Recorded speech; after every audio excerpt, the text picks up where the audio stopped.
เอ้า กราบทักทายสบายดีและก็สวัสดีพ่อแม่พี่น้อง FC เบิร์ดสุขูสุคนแล้วก็ยินดีต้อนรับเข้าสู่ซองบ่าวเบื่อสำหรับวันนี้เขากับบุได้ลงเรียนเขาจะมาบอกถามพี่ๆทุกคนเนาะเขาพูดแล้วก็ฟังเกี่ยวกับสถานที่บอนที่อยู่ที่นอนในการอยู่การอาศัยเนาะเพราะว่านี่พี่ๆ FC ทุกคนที่คอมเมนต์ถามหาว่าบ่เปลือกอาการดีขึ้นหรือบ่สุขภาพแข็งแรงหรือยังแล้วก็มีพี่ๆที่ถามหาน้องแยกเนาะมื้อนี้เราจะมาบอกทางพี่ๆทุกคนพังแล้วก็มาอัปเดตบอนอยู่บอนอาศัยของพวกเฮาแล้วก็ของไอ้น้องกรรมกรพวกเฮาเนาะการเฮ็ดเด็กเฮ็ดงานหรือว่าการทำงานนี่แหละสำหรับมื้อนี้ก็จะเป็นตอนเช้าเนาะวันนี้เขาจะมาบอกเนาะเรื่องของอาการของเฮาก็ยังบ่ทันดีขึ้นแต่ว่าจำเป็นเนาะเฮาบ่มีเงินใช้ก็เลยตัดสินใจพาลูกเมียไปทำงานอันนี้ก็ลูกจากบ่นอนคนอื่นไปเข้างานเบิดแต่เฮาอาการ2มื้อแล้วเนาะเป็นไข้แล้วก็เป็นหวัดเป็นไอคอแห้งก็เลยลงงานบ่ได้ก็เลยอันนี้ก็ยังสิได้อยู่กับลูกสาวอยู่ในห้องแล้วก็มีอีกอย่างเนาะพี่ๆที่ถามหาน้องแยกเนาะ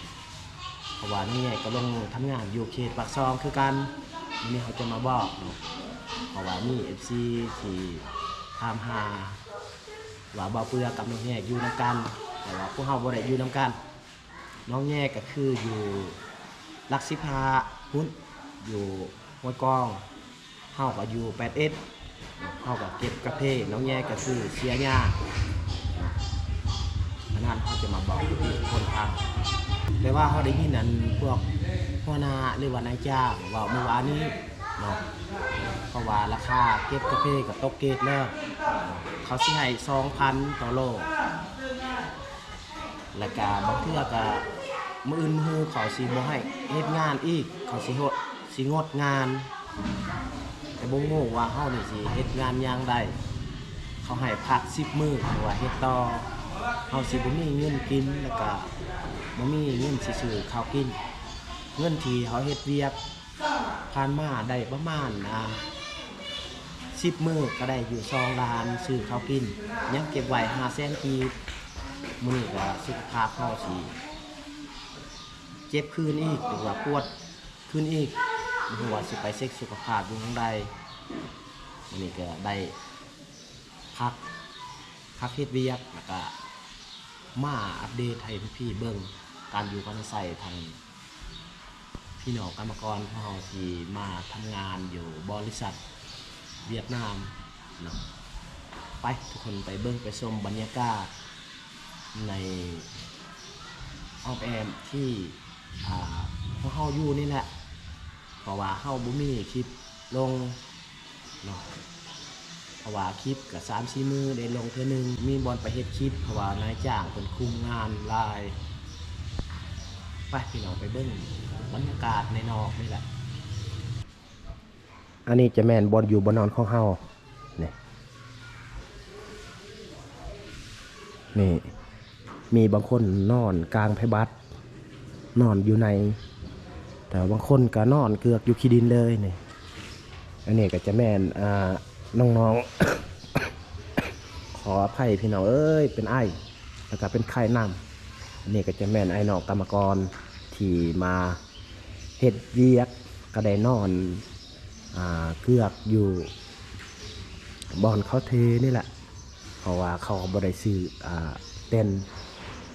สิออกไปข้างนอกไปเบิ่งสภาพอากาศการอยู่การอาศัย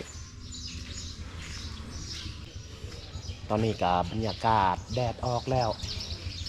เพราะว่าเฮาก็บ่ได้ลงเวียกสุขภาพตัวเองจะไข้ขึ้นเลยทุกคนเลย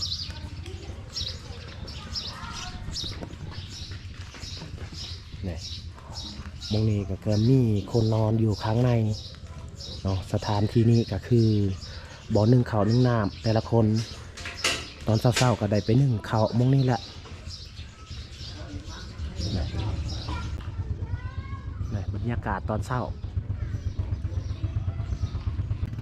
ทางนี้นี่อากาศหนาวกว่าอยู่บ้านเฮานี่บ่ได้หนาวซ้ำนี่ทั้งหนาวทั้งเย็นถ้าว่าเฮาสุขภาพอ่อนแอก็เฮ็ดให้สุขภาพของเฮาอันเป็นไข้หรือว่าเป็นไอเป็นหวัดคือเฮานี่แหละสุขภาพอ่อนเพลียบ่คือหมู่ก็เลยเป็นไข้เมื่อวานนี่แหละเป็นไข้แล้วก็ทั้งเป็นไอเนาะนี่จะแม่นคนอยู่คนอาศัยอยู่ในนี้เนาะอันนี้ก็คือมองเขานึ่งเขานึ่งน้ำอันนี้ก็จะแม่นทางพี่น้องกรรมกรบนอยู่บนอาศัยเขาก็คือครอบครัวของเขาได้กางเต็นท์ไว้แล้วก็เฮ็ดบนอยู่บนนอนสถานที่เบิ่งพี่น้องเบิ่งเขาใช้ชีวิตหาเงินหาคำนี่แหละอันนี้จะแม่นลุงกับแม่นเบิดเฮ็ดบนอยู่บนนอนเขาแต่บ่ฮู้ว่าข้างในเขาสิอยู่เป็นจังไดบางเทื่อเข้ากับสีได้นอนเกือกนี่แหละ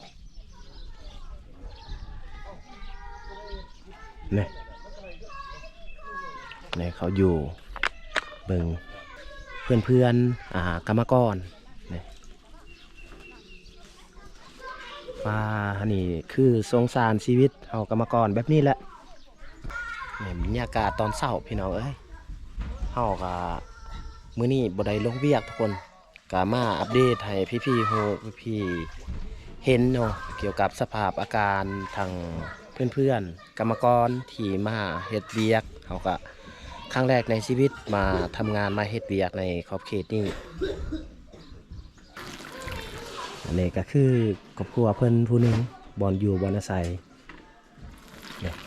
อันนี้จะแม่นม่องเขาเฮ็ดเทือนครัวหรือว่าบอนแต่งกินแต่งอยากสิมาอัปเดตนี่ก็แม่นเบิดว้าตัวพี่น้องเอ้ยเนี่ยทางนี้เขายังดังไฟอยู่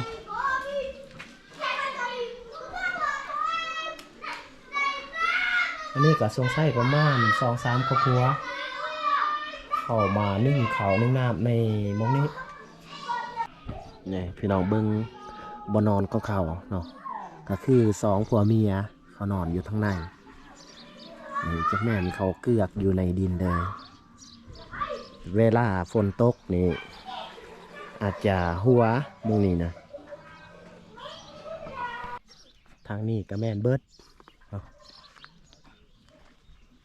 การอยู่การอาศัยแต่ละคนต้องได้สู้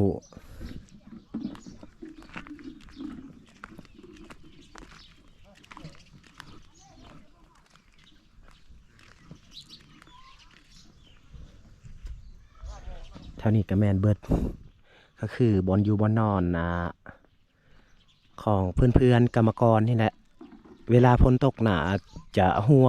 เนาะเพราะว่าเขาใส่แพรบัตมากลางใส่คันว่าฝนตกแห้งหนาสีบ่นอนบ่ได้เพราะว่าอยู่ในห้องอันบริษัทเพิ่นเฮ็ดเทือนให้แล้วก็มันคับแล้วคนหลายบรรยากาศตอนเช้าทุกคนเลยประมาณ7 โมงเช้าหรือว่า6 โมงปลายนี่แหละ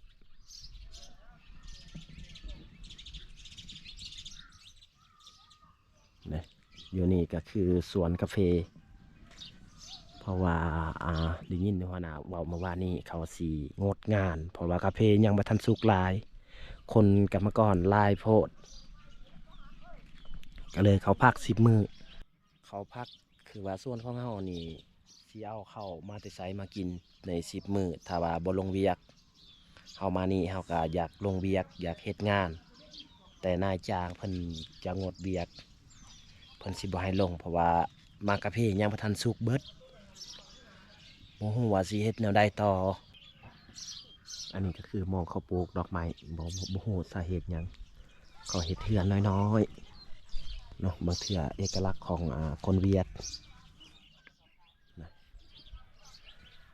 นี่กาแฟจะแมนมากกาแฟ